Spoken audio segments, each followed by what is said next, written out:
Durant Ignite 2025 à San Francisco, j'ai découvert Windows Admin Center en mode virtualisation et le but de cette vidéo, c'est de vous présenter ce produit et de voir les avantages par rapport à Windows Admin Center en mode administration, notamment dans les environnements Hyper-V et Azure Local.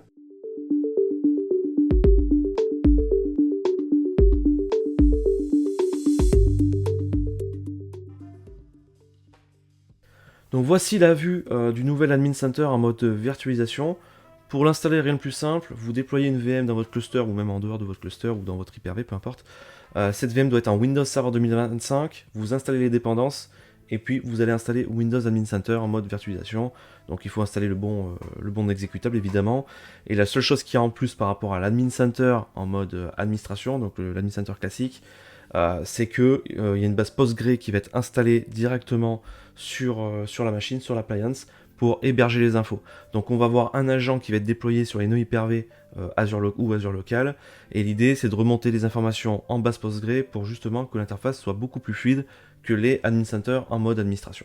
Ça évite ces allers-retours en commande PowerShell pour récupérer les infos, et l'avantage donc du coup c'est qu'on gagne une certaine fluidité sur cet Admin Center en mode virtualisation. Donc première chose à remarquer, c'est au niveau de l'interface, vous voyez on a un nouveau menu sur la gauche qui permet de lister tous les clusters, tous les nœuds Hyper-V ou tous les clusters Azure Local. Donc comment ça marche? Il faut créer un resource group, comme si on était dans Azure au final. On crée un resource group et dans ces ressources group, on va pouvoir ajouter nos machines Azure Local ou Hyper-V. On verra après comment on fait pour ajouter un nœud. Je vais faire la procédure jusqu'au bout pour vous montrer les avantages, inconvénients, les petits bugs qu'on a. Comme ça, si vous voulez le faire chez vous, il ne faudra pas vous inquiéter de certains bugs que vous allez avoir. Donc, on retrouve un menu Compute, Storage, Network en haut. Pour le moment, dans cette public preview version 1, on a uniquement la partie Compute qui va servir. Plus tard, on va voir les autres menus qui vont servir. Moi, ça me rappelle un petit peu vCenter sur VMware, moi qui fais un peu de VMware. On retrouvait cette partie Compute, Storage, Network aussi dans le vCenter. C'est pas pour me déplaire, c'est exactement ce que je cherchais.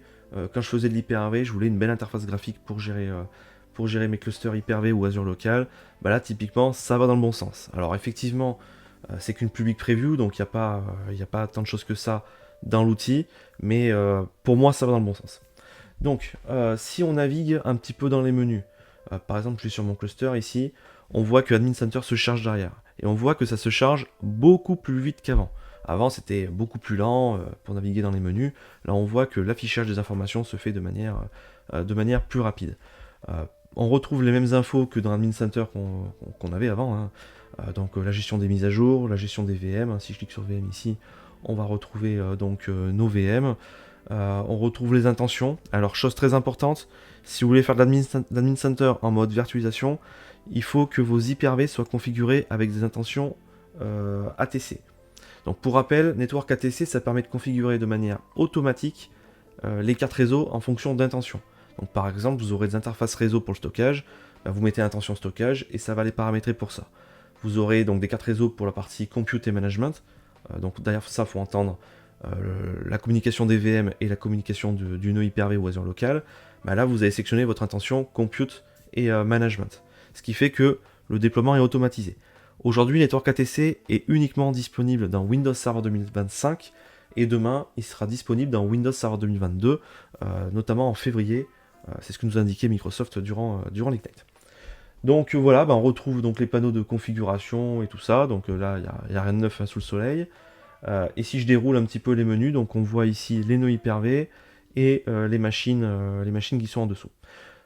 J'ai fait déjà un premier feedback à Microsoft. Moi, j'aimerais bien, personnellement, que les machines soient directement sous le cluster et pas sous les nœuds.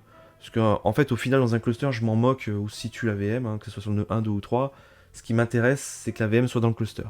Donc j'aimerais bien que les VM apparaissent plutôt sous le cluster plutôt que sous les nœuds. Bon, ça après c'est du détail, mais voilà. Donc là on a un cluster, et là on voit, j'ai un nœud en standalone hein, ici. Hein, donc de la même façon, ça permet de gérer les deux. Donc aujourd'hui, ce cluster-là qu'on voit IP01, en fait c'est un cluster S2D, donc Storage Spaces Direct. On peut voir que si je clique dessus, on n'a pas encore les infos de Storage Spaces Direct. Donc ça c'est censé arriver dans une prochaine public preview, donc c'est normal, si vous avez un cluster S2D, de ne pas retrouver les informations de la partie Storage Spaces Direct. Si je vais sur la partie stockage, ici pour le moment, vous voyez on n'a rien. Typiquement parce qu'on ne peut rien configurer encore dans la public preview. Et pareil pour la partie réseau, on a encore rien qui apparaît. Donc, quels sont les autres avantages du produit? Et ce qui va vraiment m'intéresser, c'est déjà cette partie workflow ici. On va voir tout à l'heure dans la partie workflow qu'on peut déployer des nœuds Hyper-V et qu'on va pouvoir déployer des clusters directement depuis l'admin center. Je vais faire la démo après pour un nœud Hyper-V parce que la partie cluster n'est pas encore dispo. Mais ça c'est intéressant. Et on va voir donc les workflows qui vont apparaître ici de tout ce qui a été configuré dans le nœud Hyper-V. Bon, sinon on retrouve les mêmes choses qu'avant. Hein. Ici on a la petite cloche pour les notifications. On a la roue crantée ici pour la gestion des langues, le dark mode que j'ai configuré, etc. Vous pouvez intégrer l'admin center à Entra ID si vous le souhaitez, pour vous rajouter une couche de sécurité et faire du SSO. Et la gestion des mises à jour de l'admin center se fera ici. Ok.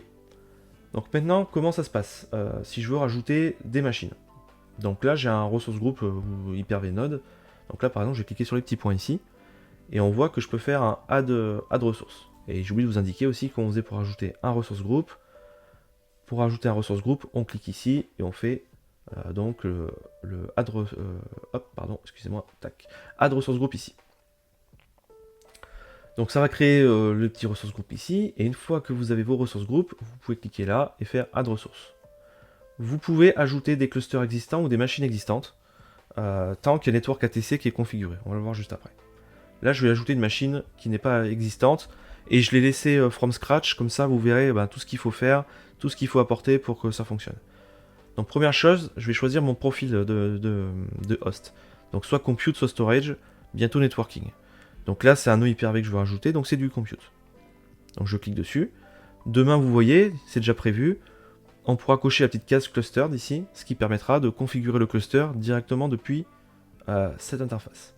Donc là, je vais ajouter mon nœud Hyper-V, donc qui s'appelle ive04.pulsivity.local. Et donc là, il va faire une petite recherche.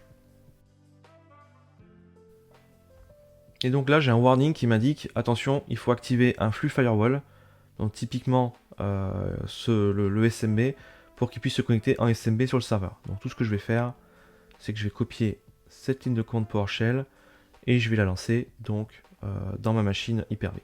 Je suis dans l'environnement nested, hein, donc mes Hyper-V sont nested. C'est pour ça que je fais ça en mode VM.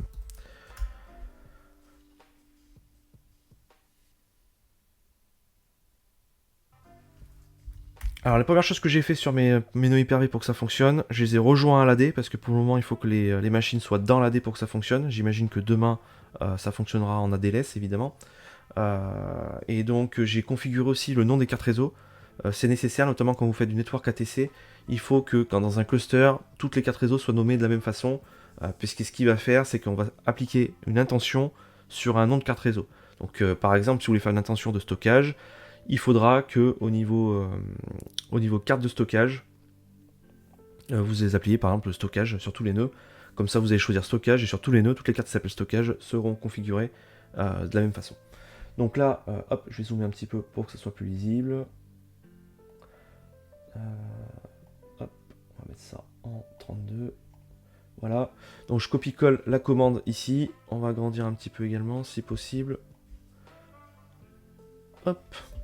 Donc je copie ma ligne de commande. Et donc là, j'ai activé cette règle-là au niveau du firewall local de la machine. Donc là, je retourne sur mon WAC ici. Et donc, je vais enlever une lettre et remettre une lettre pour rafraîchir. Et normalement, ça devrait fonctionner. Ensuite, on a ce message d'erreur, qui n'est pas très explicite. L'ordinateur doit tourner sur Windows Server. Bon, je sais pas vous, mais ça ressemble plutôt à un Windows Server. En 2025, hein, si je vais sur sconfig ici, il va m'indiquer en haut Welcome to Windows Server 2025, hein, donc très bien. Donc en fait, le message d'erreur ne veut pas dire qu'on n'est pas sur Windows Server. Après quelques minutes de diagnostic, c'est parce qu'en fait, il faut que le rôle Hyper-V soit installé également sur la machine. Donc là, ce que je vais faire, c'est que je vais faire un install Windows Feature ici, et je vais installer Hyper-V avec les outils de management, et je vais faire démarrer la machine si besoin.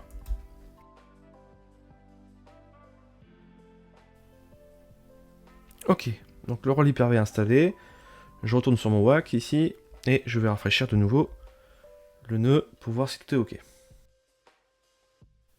Ok, donc là cette fois-ci on est bon. Donc j'appuie sur suivant, sur Add, pardon, et j'appuie sur Suivant. Sur la partie clustering, on va rien faire. Sur la partie réseau, ici, il va falloir configurer les intentions Network ATC. Ok, donc là, on a des templates pour les intentions. Donc on peut choisir des cartes pour faire du compute only, donc pour de la VM, pour du stockage, pour du compute et du management. Ça veut dire que là, ça va créer un switch virtuel, et sur ce switch virtuel, on va créer une carte virtuelle pour se connecter à l'hôte Hyper-V ou à l'hôte Azure Local. Ou alors on peut faire du compute and storage, ou les trois en même temps.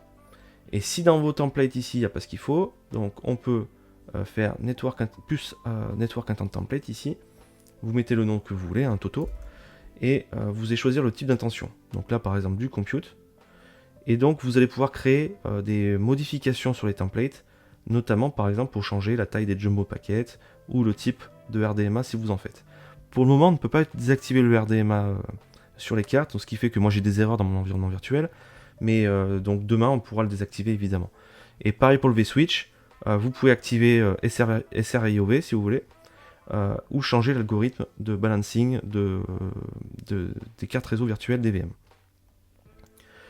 Donc là, je vais faire Cancel. Moi ici, je vais sélectionner Compute Management Storage pour la démo, sachant qu'il faut qu'il y ait au moins une intention de stockage et une intention de compute pour qu'on puisse passer ce menu. Donc c'est ce qui est indiqué ici. Donc là, je vais faire Add, et donc là, le warning il disparaît. Si jamais vous aviez déjà configuré votre cluster Hyper-V avec des intentions, et que vous voulez juste l'ajouter ici, les intentions vont apparaître là, dans Existing Intentions, et donc l'idée c'est que ce panneau-là se reconfigurera pas, enfin ça reconfigurera pas les nœuds, ça prendra les intentions qui sont déjà créées. Donc là, vous faites Suivant, vous choisissez le type de stockage, donc pour le moment on peut faire grand chose. Je vais choisir utiliser un stockage existant sur le système, mais vous voyez que demain on pourra gérer du SAN, on va pouvoir gérer la partie storage PCS direct, mais également du SOFS, c'est-à-dire que ce sont des serveurs Windows qui vont faire office de stockage pour les VM au travers de SMB 3.12.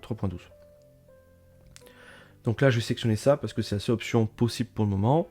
Donc je fais Suivant, et donc là il me reste quelques configurations à faire au niveau du compute, notamment au niveau d'Hyper-V. Donc on verra plus tard qu'on va pouvoir supprimer des rôles qui ne sont pas nécessaires, donc ça c'est bien. On va pouvoir activer la session avancée dans Hyper-V et configurer le chemin par défaut des VM et le nombre de migrations simultanées pour le live migration. Bon, j'aimerais bien qu'il y ait d'autres options qui apparaissent, notamment pour configurer le Kerberos pour le live migration et des choses comme ça. Je pense que ça va venir, c'est juste que c'est une public preview. Donc là je fais Suivant, donc là j'ai un résumé de l'ajout de mon nœud, je fais Submit ici, et donc là on va voir dans la petite cloche ici qui commence par onboarder le nœud, donc on va voir il va apparaître ici, et qui est en train de créer les intentions réseau, de network ATC. Et si je vais dans la partie workflow, qu'est-ce qui se passe? On voit qu'il a copié des binaires, notamment pour installer l'agent lié à Windows Admin Center, et derrière on va voir qu'il va configurer le nœud Hyper-V automatiquement. Alors on va voir aussi également qu'il y a quelques erreurs, il faut que je m'y reprenne à plusieurs fois, mais globalement ça fait le boulot. Donc là on voit que c'est tombé en erreur, hein, c'est ce qui m'arrive à chaque fois que je veux ajouter un nouvel hot. Ce que je trouve dommage encore dans le produit, c'est que je l'ai remonté en feedback également à Microsoft, c'est qu'on n'a pas de bouton pour faire un retry. Et donc si je veux recommencer pour retenter à refaire marcher le déploiement, je suis obligé de supprimer la machine ici. Et donc du coup ce que je vais faire ensuite, c'est que je vais la rajouter dès que le workflow a supprimé l'agent de la machine. Ok, donc je recommence mon process, je vais faire ajouter une nouvelle machine. Donc je reprends Compute, je remets le nom de ma machine, donc c'est la VM IP04. Je fais ajouter, je fais Suivant, là on passe. Là il va scanner les networks ATC. Et là on voit cette fois-ci, vous voyez, il y a une network ATC précédente qui a été configurée, donc maintenant elle apparaît dans Existing Network Intent. Donc du coup j'ai plus besoin de faire la configuration en haut. Donc je fais Suivant, en termes de stockage je remets la même chose, je fais Suivant, et je fais Submit, et on va voir ce qui se passe. Donc voilà, après j'ai eu ce message d'erreur, donc j'ai encore recommencé, j'ai supprimé l'agent et je l'ai remis, et après cette ultime suppression et réinstallation, normalement ça va fonctionner. Bon, là je vous montre vraiment la vidéo pour vous montrer les bugs que j'ai eu, hein, comme ça si vous voulez reproduire l'environnement chez vous, vous ne serez pas surpris. Je pense que tout ça, ça va être adressé dans les futurs public preview qu'on devrait avoir du produit. Voilà, donc là, dernière étape validée. Donc, qu'est-ce qu'on peut voir dans le process? C'est que bon, il installe un agent, très bien, c'est magnifique. Après, il va installer les fonctionnalités requises, comme la partie clustering, DCB et tout ça. Il va installer les mises à jour, et enfin, il fait de la configuration système pour le fonctionnement de d'Hyper-V. Donc, ce qui est intéressant dans ce process, c'est que là, vous allez pouvoir ajouter des nœuds Hyper-V à la volée, ou même des clusters à la volée, directement dans Admin Center, dans le mode virtualisation. Donc, ça, c'est intéressant, parce que ça permet de gagner du temps lors de déploiement des solutions Hyper-V. Bon, là on a vu, c'est pas idéal encore, c'est normal, c'est la première itération du produit, j'imagine qu'ils vont s'améliorer par la suite. Bon bah, une fois qu'on a rajouté notre nœud Hyper-V, qu'est-ce qu'on peut faire, hein? On peut évidemment rajouter des machines virtuelles, hein, donc après c'est la même interface que sur l'admin center actuel, donc vous allez sur Virtual Machine ici, vous verrez donc la liste de vos VM, vous pouvez faire la mise à jour de votre, euh, de votre machine. Et si je vais sur un serveur où il y a déjà des VM, comme ici par exemple,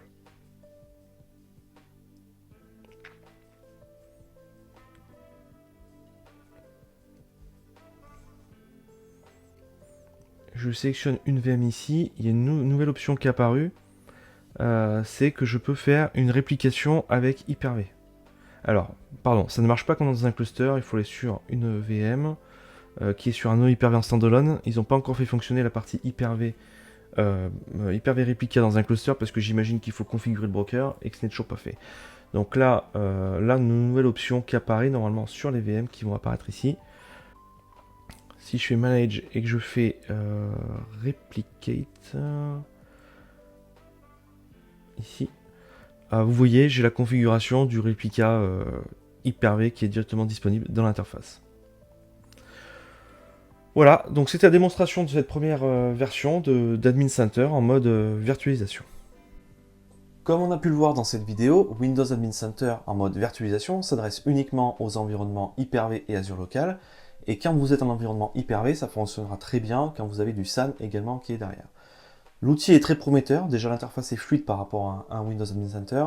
J'ai vraiment hâte qu'ils sortent les prochaines public preview et la GA pour voir les outils qu'ils vont rajouter dans le produit. Donc en tout cas, c'est quelque chose que je vais installer chez les clients au moins déjà pour avoir une visualisation des machines virtuelles. Et j'espère que le produit va aller dans le bon sens et qu'on va avoir du bon développement dessus. Voilà, j'espère que vous avez apprécié la vidéo. Si c'est le cas, n'hésitez pas à laisser un petit pouce bleu, un commentaire. Et je vous dis à très bientôt pour une prochaine vidéo.